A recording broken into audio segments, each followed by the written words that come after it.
waspada ajaran sesat atau delusi, pandangan yang tidak berdasar.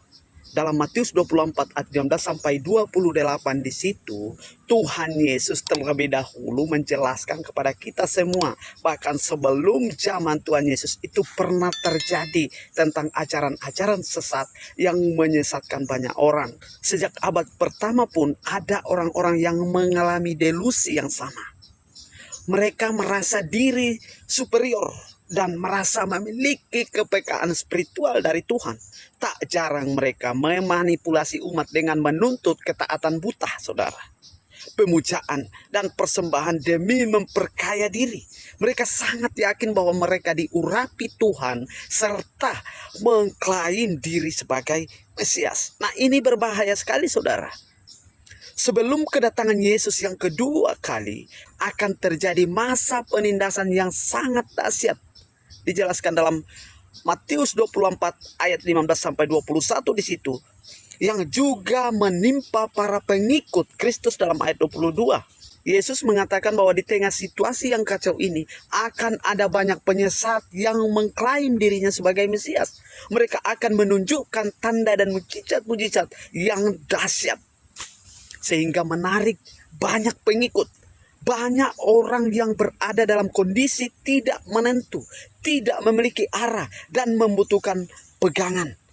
Kadang kondisi ini membuat mereka mudah percaya dengan klaim-klaim hebat dari orang-orang yang memiliki delusi. Para penyesat, Mesias palsu menawarkan solusi yang cepat dan spektakuler untuk mengatasi kesulitan mereka. Pastilah tidak mudah bagi orang-orang yang sedang kesulitan untuk menolak tawaran penyelesaian masalah. Yesus mengajarkan kita untuk tidak mempercayai para Mesias palsu dalam Matius 24 ayat 25 sampai 26. Karena ternyata orang percaya tidak dipanggil agar pergumulannya langsung selesai ketika mengikuti Yesus. Orang percaya dipanggil untuk terus teguh dan setia mengikut Kristus di dalam kondisi sulit sekalipun.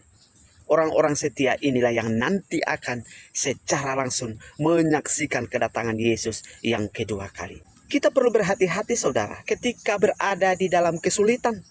Karena kita bisa menjadi sangat rentan terhadap manipulasi tokoh-tokoh agama yang berani mengklaim dirinya sebagai Mesias. Kita boleh saja meminta masalah-masalah hidup kita diselesaikan oleh Tuhan. Tetapi tetaplah sadar bahwa yang terutama bagi kita adalah keteguhan iman dan kesetiaan kita dalam mengikut Dia. Belajarlah untuk percaya kepada janjinya bahwa setiap umatnya yang setia akan menyaksikan kedatangannya yang tiba-tiba itu. Saya pesankan kepada saudara-saudara yang menyaksikan video ini bahwa jangan berharap hanya kepada pengkhotbah yang ada. Jangan berharap hanya kepada doktrin-doktrin yang ada. Apalagi melalui teknologi yang begitu canggih sekarang memudahkan akses penyesatan muncul di mana-mana. Tetapi saya pesankan, belajarlah membaca sendiri Alkitab supaya kamu diberkaya oleh firman-Nya.